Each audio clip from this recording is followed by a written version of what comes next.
El sábado pasado leí en el periódico Hoy un interesante trabajo del exministro de Economía, Planificación y Desarrollo, el economista Isidoro Santana. Y tiene un título interesantísimo. Dice: si el capitalismo no resuelve los problemas de la gente resolverá los problemas del capitalismo.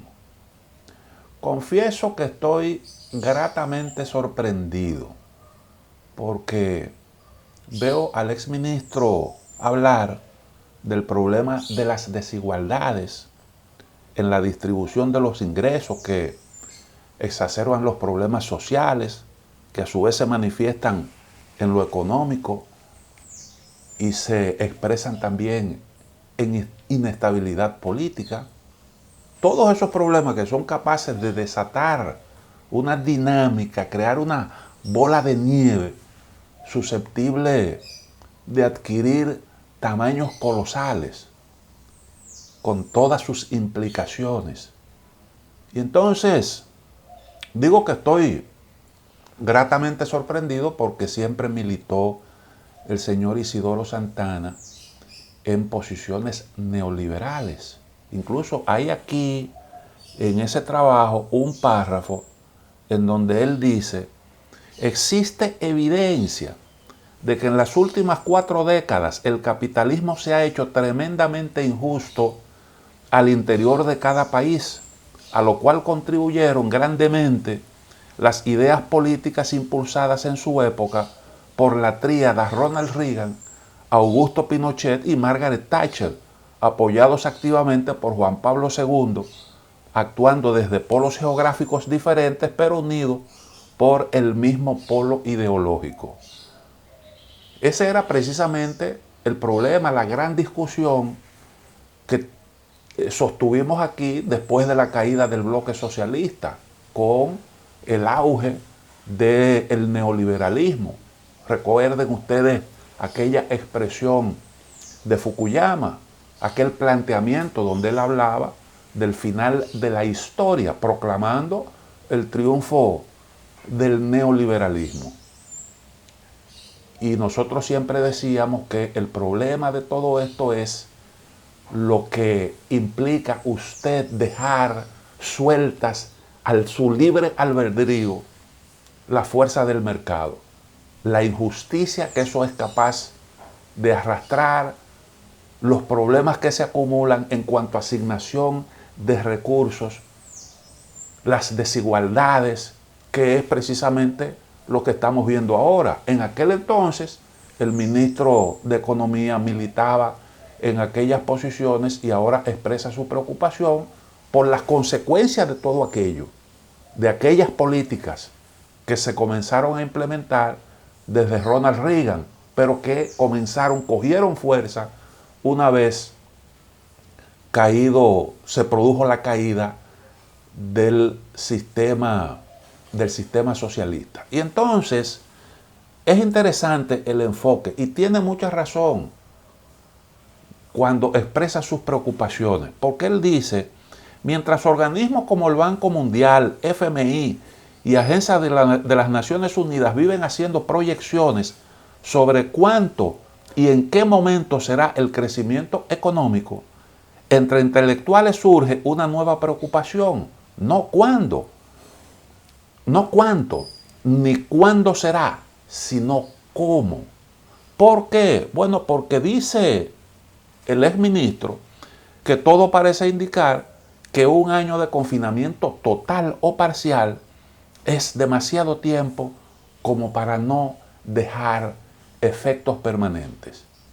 Que la economía comience a crecer, evidentemente que es una buena noticia, porque ante todo nosotros tenemos que combatir el problema del estancamiento, el problema de los efectos que está ocasionando en la economía la pandemia, reanimar la economía para comenzar a producir riqueza y entonces sobre esa base estar en mejores condiciones de hacerle frente a todo eso que ha producido durante un año el coronavirus. No quiere decir que con el crecimiento ya se resolvió el problema, porque no es así.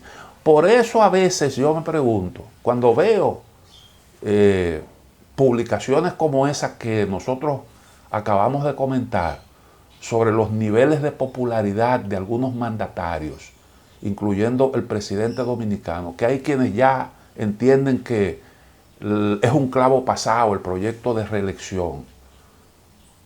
Yo siempre digo, el problema es cómo usted llega al final, porque es justamente ahí cuando la gente lo va a valorar. Y yo siento que estamos postergando, estamos dejando pasar una coyuntura importante para el gobierno, porque los tiempos aquí importan, no solo para hacerle frente a la economía, sino también en lo que tiene que ver con lo político. Los tiempos importan, los tiempos son importantes. Y entonces usted no hace nada con ser popular ahora y llegar entonces a las elecciones con unos niveles de aceptación precarios.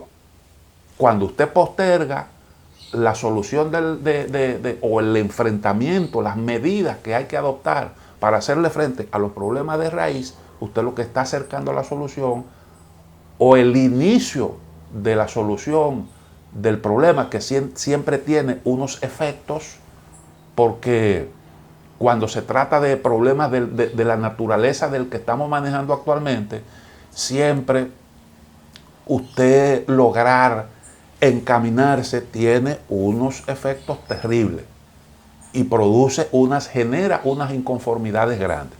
¿De qué yo estoy hablando? Yo, pues, le voy a poner un ejemplo de eso que tenemos ahí pendiente. Hay un artículo interesante, muy interesante, que publica hoy el periódico Hoy, calzado con la firma de Nelson Suárez, sobre el asunto de la deuda, el problema del endeudamiento, el tamaño de este problema que se ha ido acumulando. Y permítanme citar un par de párrafos de este trabajo.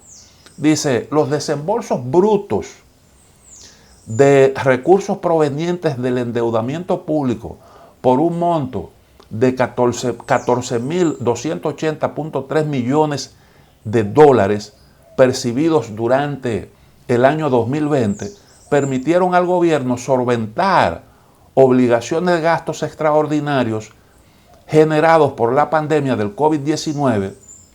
Le otorgaron una gran liquidez a la administración inaugurada el 16 de agosto pasado para iniciar el 2021 y contribuyeron con el fortalecimiento de las reservas internacionales del Banco Central.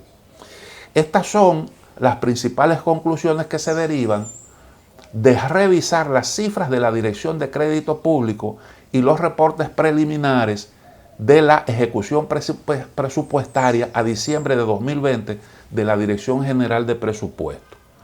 Como contrapartida de los efectos salvadores del colosal incremento del saldo de la deuda pública en el 2020, cuya magnitud equivale a 16.1% del Producto Interno Bruto, el gobierno tendrá que hacerle frente en el presupuesto general del Estado para el año en curso a un servicio de la deuda pública compuesto por el pago de intereses previstos y la amortización de capital y o disminución de pasivos por un monto equivalente a los presupuestos asignados para la educación, la salud y obras públicas juntos este año. El saldo de la deuda pública, sigo citando el trabajo, del sector público no financiero al cierre de 2020 ascendió a 44.519.1 millones de dólares, que comparado con el saldo correspondiente al 2019, que fue de 35.942.5 millones, registra un aumento neto de 8.576.6 millones, que considerando una tasa de cambio promedio de 56.52 pesos por un dólar equivaldría a 484.788.4 millones de pesos. En términos absolutos, este incremento es mayor es el mayor desde el año 2000. Si lo medimos en términos porcentuales, es el tercer mayor aumento interanual en los últimos 20 años, superado por una subida de la deuda en el 2008 con respecto al 2007, cuando el saldo subió 48.4% al pasar de 7.558.3 millones en 2007 a 11.219.3 millones en el 2008, y por lo sucedido en el 2003, cuando el saldo de la deuda subió de 30.5% al pasar de 452.2 millones de dólares en el 2002, unos 1.341.4 millones en el 2003. En el 2020 el aumento porcentual del saldo de la deuda fue de 23.9%. Todo esto lo que da una idea es hasta dónde el problema de la deuda se ha convertido en un asunto serio, todavía pendiente de solución.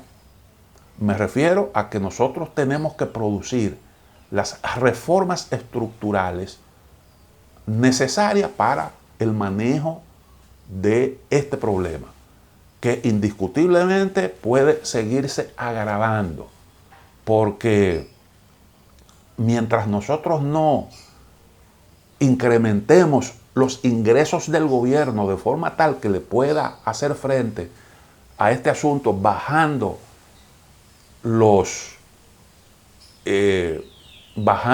el nivel de endeudamiento, nosotros ese problema lo vamos a tener ahí tomando cuerpo, creciendo y haciéndose mucho más grave. Entonces esas son de las tareas que nosotros actualmente tenemos pendientes y son de las cosas que nosotros hemos ido postergando. Y estamos hablando como de que aquí, bueno, el turismo va a crecer, hay la expectativa, Moody's ya modificó hacia el alza sus expectativas de crecimiento de la economía. Ahí están, ahora las autoridades se aprestan a dar a conocer los datos sobre cómo ha ido desempeñándose la economía dominicana. Parece que hay buenas noticias en lo que tiene que ver con esto. Lo celebramos porque evidentemente es muy bueno que las actividades económicas se reanimen, pero hay que también comenzar a hablar sobre estos asuntos que constituyen un reto no solo para la República Dominicana, sino un reto para todo el mundo. El problema de la deuda es un problema global. Esa es, como dicen algunos especialistas, la otra pandemia que viene. Todavía los efectos de todo eso no se han comenzado a sentir porque estamos dentro de esa burbuja esa burbuja protectora que hemos creado con un apelativo al endeudamiento externo. Pero eso tiene su fin, eso tiene su límite. Y son, yo reitero, de las cosas que nosotros tenemos que, ahora mismo, que están en nuestra agenda y que no podemos evadir. Vamos a la pausa.